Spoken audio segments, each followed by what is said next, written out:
Bismillahirrahmanirrahim. Assalamualaikum warahmatullahi wabarakatuh. Alhamdulillah, puji syukur kita panjatkan kehadirat Allah Subhanahu wa taala, di mana atas berkat dan rahmat dan karunia-Nya sehingga saya dapat mengerjakan tugas ini dengan baik walaupun masih jauh dari kata sempurna. Dan tak lupa pula kita mengirimkan salawat menyertai salam kepada baginda Nabiullah Nabi Muhammad SAW, di mana atas risalah dan perjuangan beliau sehingga kita sebagai umatnya dapat menikmati betapa indahnya beragama Islam. Baik, langsung saja pada kesempatan kali ini atau video kali ini kami diamanahkan untuk membuat video ini sebagai bahan tugas dari mata kuliah studi kelayakan bisnis, yaitu dari Bapak dosen Pak Darwis SE MSI, yaitu tentang bagaimana atau ide yang akan kita jalankan atau bisnis yang akan kita jalankan ke depannya. Sebelum itu, perkenalkan, nama saya Wahyu Andika dari Prodi Perbankan Syariah angkatan 2021, atau saat ini saya sedang jenjang semester 3. Baik, pada kesempatan kali ini saya akan sedikit menjelaskan mengenai ide bisnis yang akan saya jalankan, yaitu ide atau cadangan bisnis yang saya jalankan, yaitu yang pertama yaitu usaha jualan parfum dan deterjen. Mengingat bahwasanya usaha utama yang ingin saya jalankan yaitu pembuatan pabrik minyak nilam. Mengingat minyak nilam tersebut merupakan bahan utama daripada pembuatan parfum dan deterjen.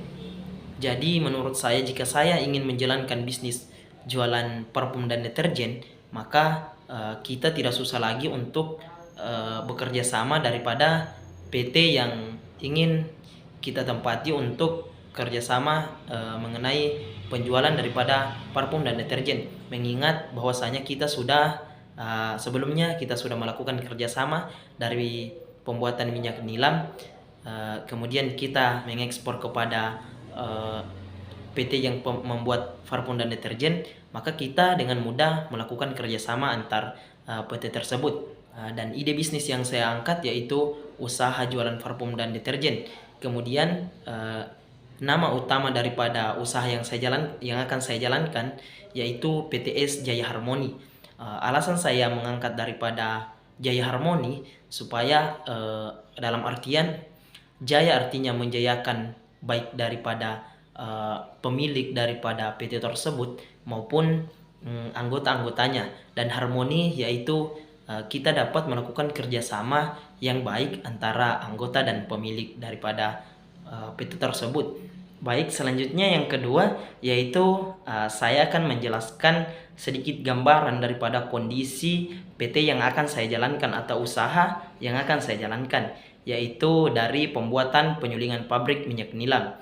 Di sini proses pembuatannya yaitu setelah kita memanen daripada tanaman tersebut, maka kita akan melakukan tahap yang kedua, yaitu tahap penjemuran, di mana kita ketahui bahwasanya penjemuran tidak menutup kemungkinan itu menggunakan cahaya matahari. Akan tetapi di sini beda dengan halnya dari penjemuran seperti penjemuran padi, penjemuran pakaian. Di sini penjemuran tanaman tersebut juga kita gantung, namun menggunakan cahaya matahari yang tidak terlalu panas dan juga tidak terlalu lembab istilahnya. Jadi di sini penjemurannya itu kurang lebih 1-2 minggu. Jika kita sudah melihat tanaman tersebut sudah mulai kehitaman atau sudah mulai layu, maka disitulah bisa dikatakan sudah dapat dilakukan proses yang ketiga. Proses yang ketiga yaitu proses pemenggalan. Kita penggal atau kita potong-potong daripada tanaman tersebut atau tanaman nilam tersebut. Kita potong-potong kurang lebih 5 cm agar pada saat proses penyulingan nantinya itu kita tidak terlalu susah untuk menyuling atau mengukus daripada tanaman tersebut agar mengeluarkan minyak sebanyak mungkin. Selanjutnya yaitu setelah tahap penjemuran dan tahap pemotongan atau pemenggalan daripada tanaman tersebut, kita melangkah selanjutnya yaitu tahap daripada penyulingan atau pengukusan. Setahu saya yaitu proses penyulingannya itu 10 sampai 12 jam. Dan penyulingannya itu menggunakan 2 tangki, yaitu tangki pertama menggunakan air dingin, dan tangki yang kedua yaitu di dalamnya semua yaitu tanaman yang sudah kita potong-potong atau tanaman daripada nilam tersebut. Kemudian secara otomatis minyak nilam tersebut akan keluar, akan tetapi melalui tahap penyulingan, yaitu tahap pemanggangan. Jadi salah satu faktornya yaitu dengan cara menstabilkan proses pemanasannya atau apinya.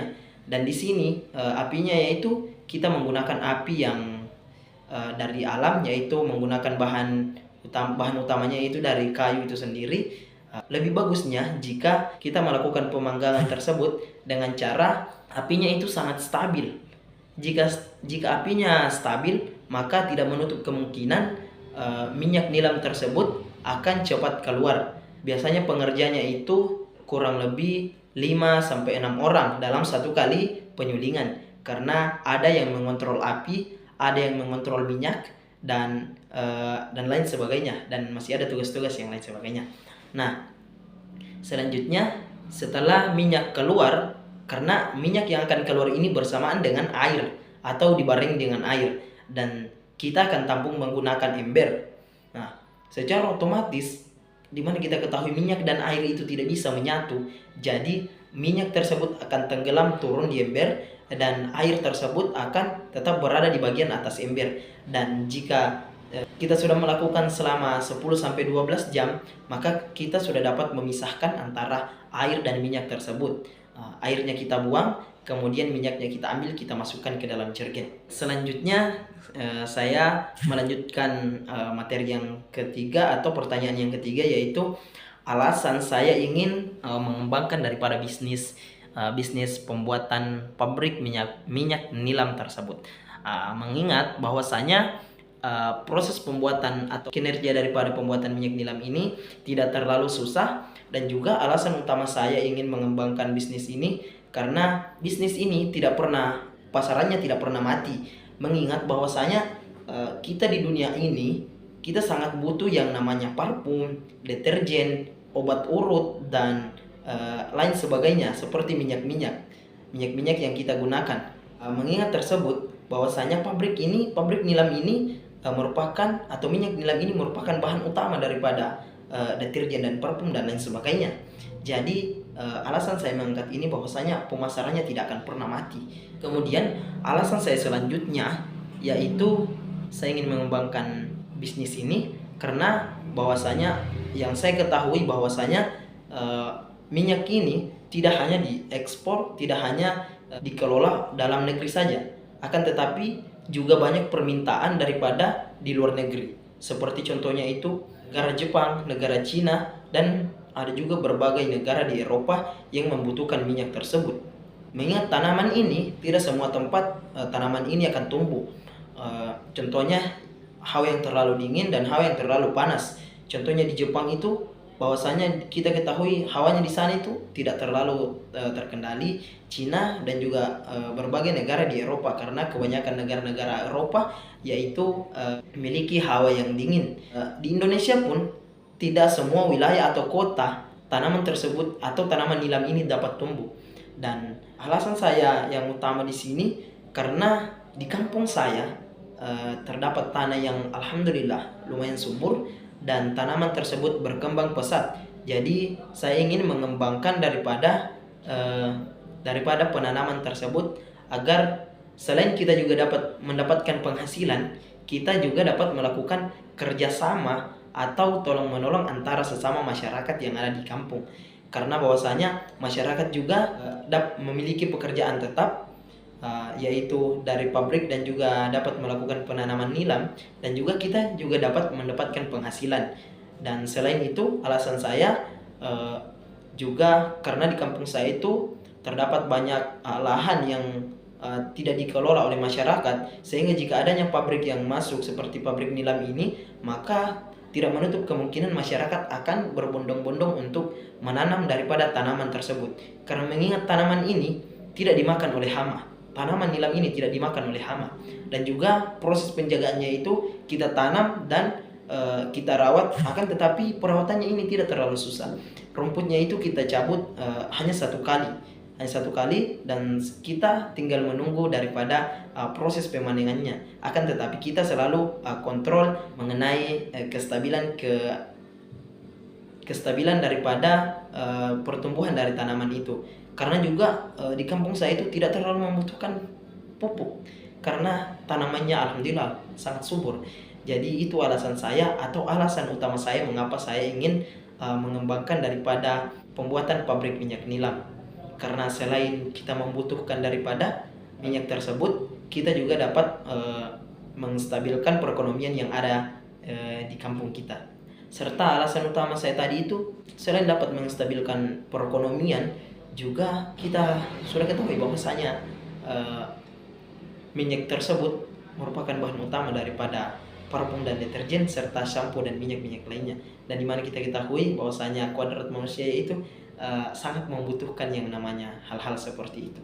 Baik, selanjutnya saya akan menjelaskan tentang analisis SWOT daripada bisnis yang akan saya jalankan, yaitu mengenai kelebihan, kelemahan, peluang, serta ancaman dan berbagai strategi yang akan kita jalankan selama kita menjalankan daripada bisnis tersebut. Nah, yang pertama yaitu mengenai daripada kelebihannya.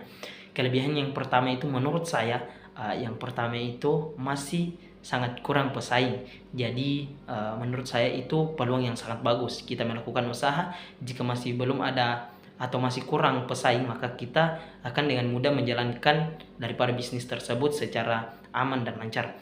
Kemudian yang kedua yaitu di sini kelebihannya yaitu menggunakan alat dan bahan yang alamiah. Tanaman nilam tersebut tidak dimakan oleh hama.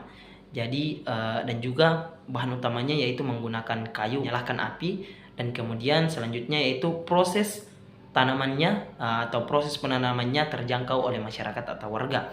Serta selanjutnya yaitu tidak membatasi pekerja dari lulusan apa, baik itu dari lulusan SD, SMP, SMA, S1 dan seterusnya. Karena tanaman tersebut kita yang mengelola sendiri, dan pekerjaannya tersebut tidak memerlukan daripada tenaga yang seperti S1, S2, karena di sini tujuan utamanya yaitu mensejahterakan masyarakat. Kemudian kelemahan yang saya analisis di sini yaitu yang pertama, kurangnya sumber daya yang profesional. Di mana kita ketahui bahwasanya pastinya kalau di kampung masih kurang tenaga yang profesional. Selanjutnya yang kedua, fasilitas yang masih kurang. Jadi saya akan mencoba bahwasanya saya akan menstabilkan daripada fasilitas, tapi di mana kita ketahui bahwasanya di perkampungan itu masih sangat kurang pemasukan dari mengenai dari alat tersebut, alat demi alat yang akan kita gunakan. Jadi kita menggunakan alat yang sederhana saja. Kemudian yang ketiga yaitu harus jauh dari permukiman warga, mengingat bahwasanya ada sedikit efek daripada pembuangan daripada penyulingan nilam tersebut. Setelah kita selesai menyuling, maka ampasnya kita akan buang. Jadi tidak menutup kemungkinan akan mengganggu kestabilan daripada kelancaran kehidupan masyarakat atau masyarakat yang ada di sekelilingnya. Kemudian kelemahan selanjutnya yaitu sering terjadi tercemarnya lingkungan seperti yang saya jelaskan tadi. Kemudian peluang daripada bisnis yang akan saya jalankan yaitu lowongan kerja yang memadai. Mengingat saya sudah jelaskan tadi bahwasanya tidak kayak monoton untuk hanya S1 saja, S2, S3, tetapi di sini kita memperkerjakan mulai dari lulusan SD, SMP, SMA dan seterusnya. Bahwasanya tidak ada batasan seperti itu. Dan yang kedua yaitu banyak diminati oleh masyarakat. Karena diminatinya masyarakat di sini karena proses daripada penanaman dan penyulingannya itu tidak terlalu susah. Selanjutnya yaitu minyak ini sangat dibutuhkan dan langsung dikirim ke berbagai tempat, baik itu di dalam negeri maupun di luar negeri seperti yang saya jelaskan tadi. Kemudian minyak ini sebagai bahan utama daripada pembuatan parfum dan deterjen seperti yang saya jelaskan dari awal materi tersebut. Kemudian selanjutnya ancaman, yaitu yang pertama ancaman yaitu munculnya pesaing baru. Karena dimana kita ketahui bahwasanya kalau sudah ada pesaing, dalam hati kita pasti bilang jangan sampai masyarakat ini berpindah kepada tempat yang lain. Kemudian yang kedua yaitu sering terjadinya penurunan harga minyak. Di sini sering terjadi penurunan harga minyak karena sering terjadi pemanengan secara bersamaan antara yang pernah saya baca bahwasanya jika pada saat di kampung saya itu melakukan panen nilam, dan juga di bagian Sulawesi Selatan itu di bagian Palopo kalau tidak salah melakukan pemanengan secara besar-besaran, maka di situ minyak akan banyak. Jadi tidak menutup kemungkinan bahwasanya konsumen atau yang akan memesan minyak ini secara tidak langsung akan mengelola harga minyak. Jadi dia yang akan mengelola harga minyak, turunkan atau dia naikkan. Jadi dia bebas untuk memilih minyak. Ancaman selanjutnya yaitu seperti terjadinya kecelakaan pada pekerja. Terjadi kecelakaan akan tetapi dapat diantisipasi oleh daripada tim medis yang ada di kampung. Kemudian selanjutnya strategi SO, yaitu yang pertama bisa kerjasama dengan pihak lain. Seperti yang saya jelaskan tadi, contohnya kita dapat melakukan kerjasama dari PT yang akan membuat daripada deterjen dan parfum. Kemudian kita harus selalu mendapatkan update terbaru mengenai harga minyak. Jadi jika kita mengetahui update terbaru daripada minyak tersebut, maka kita dapat mengelola minyak tersebut secara pandai, bahwasanya kita melakukan penjualan jika harga minyak sudah stabil. Kemudian strategi WO, yaitu yang pertama yaitu kita harus menjaga dan selalu memperbaiki sarana dan prasarana. Artinya kita harus selalu menservis daripada alat atau sarana dan prasarana yang kita gunakan. Kemudian yang kedua yaitu mempererat kedekatan kepada masyarakat setempat. Jika komunikasi kita kepada masyarakat itu lancar, maka tidak menutup kemungkinan kerjasama yang akan kita jalankan akan berjalan secara lancar. Kemudian yaitu memperbaiki cara kerja atau kinerja, baik itu daripada kita sebagai pemilik kepada anggota kita, dan juga para pekerja kepada pemilik daripada PT tersebut. Kita melakukan kerjasama secara maksimal. Kemudian strategi ST, yaitu yang pertama mengembangkan bisnis dengan membuka cabang. Jadi di sini jika kita ingin mengembangkan bisnis, tidak menutup kemungkinan kita mengembangkan bisnis tersebut dengan membuka cabang kecil, dan kita akan melakukan pengembangan cabang-cabang yang lainnya agar bisnis kita ini tidak jalan di tempat saja, akan tetapi kita memiliki pemasukan daripada bukan hanya dari induk daripada PT tersebut. Kemudian selanjutnya yaitu kita memperbaiki sosialisasi dan selalu melakukan promo kepada masyarakat mengenai daripada minyak nilam tersebut. Seperti yang saya jelaskan tadi, bahwasanya kita harus selalu mendapatkan update terbaru daripada harga minyak agar kita dapat mensosialisasikan kepada masyarakat bahwasanya harga daripada minyak nilam ini sangat mendukung daripada kestabilan perekonomian yang ada di lingkungan masyarakat tersebut. Jika kita selalu melakukan promosi kepada masyarakat bahwasanya jika kita menjalankan bisnis ini, maka tidak menutup kemungkinan perekonomian kita akan terjaga. Kemudian selanjutnya yaitu meningkatkan kesejahteraan SDM, bahwasanya kita sebagai manajer atau pemilik daripada PT tersebut, kita harus selalu mengontrol daripada kesejahteraan daripada pekerja kita. Kemudian strategi WT, yaitu tetap melakukan evaluasi. Mengapa kita harus tetap melakukan evaluasi? Karena jika kita tidak melakukan evaluasi, maka kita akan tidak terlalu mengetahui bagaimana perkembangan daripada bisnis yang telah kita jalankan. Kemudian selanjutnya mempererat kerjasama antar PT yang lain. Jika kita mengalami penurunan dana, kita dapat bekerja sama dengan PT lain seperti meminta bantuan untuk melakukan secara kerjasama. Kemudian selanjutnya mengkoordinir pelanggan tetap. Artinya jika terjadi penurunan harga minyak, maka kita dapat melakukan koordinasi kepada pelanggan tetap bahwasanya begini, bahwasanya kita telah melakukan update terbaru daripada mengenai minyak tersebut, dan kita mendapatkan update terbarunya yaitu penurunan harga minyak. Jadi kita dapat menjelaskan kepada pelanggan tetap kita bahwasanya ini terjadi penurunan harga minyak, jadi kita akan melakukan penurunan harga, akan tetapi tidak menutup kemungkinan bahwasanya setelah penurunan ini maka harga minyak akan kembali stabil. Baik, mungkin sampai di sini daripada penjelasan dari materi saya mengenai bisnis yang akan saya jalankan, yaitu yang berjudul atau bertemakan pembuatan pabrik penyulingan nilam, yaitu PT Jaya Harmoni. Mungkin hanya itu yang dapat saya sampaikan. Semoga daripada tugas ini kita mendapatkan nilai yang baik atau nilai yang bagus. Baik, mungkin hanya itu yang dapat saya sampaikan. Kurang dan lebihnya mohon dimaafkan, karena kesempurnaan hanya milik Sang Pencipta dan saya hanya manusia biasa yang tidak luput daripada dosa. Kurang dan lebihnya mohon dimaafkan, dengan ucapan wassalamualaikum warahmatullahi wabarakatuh.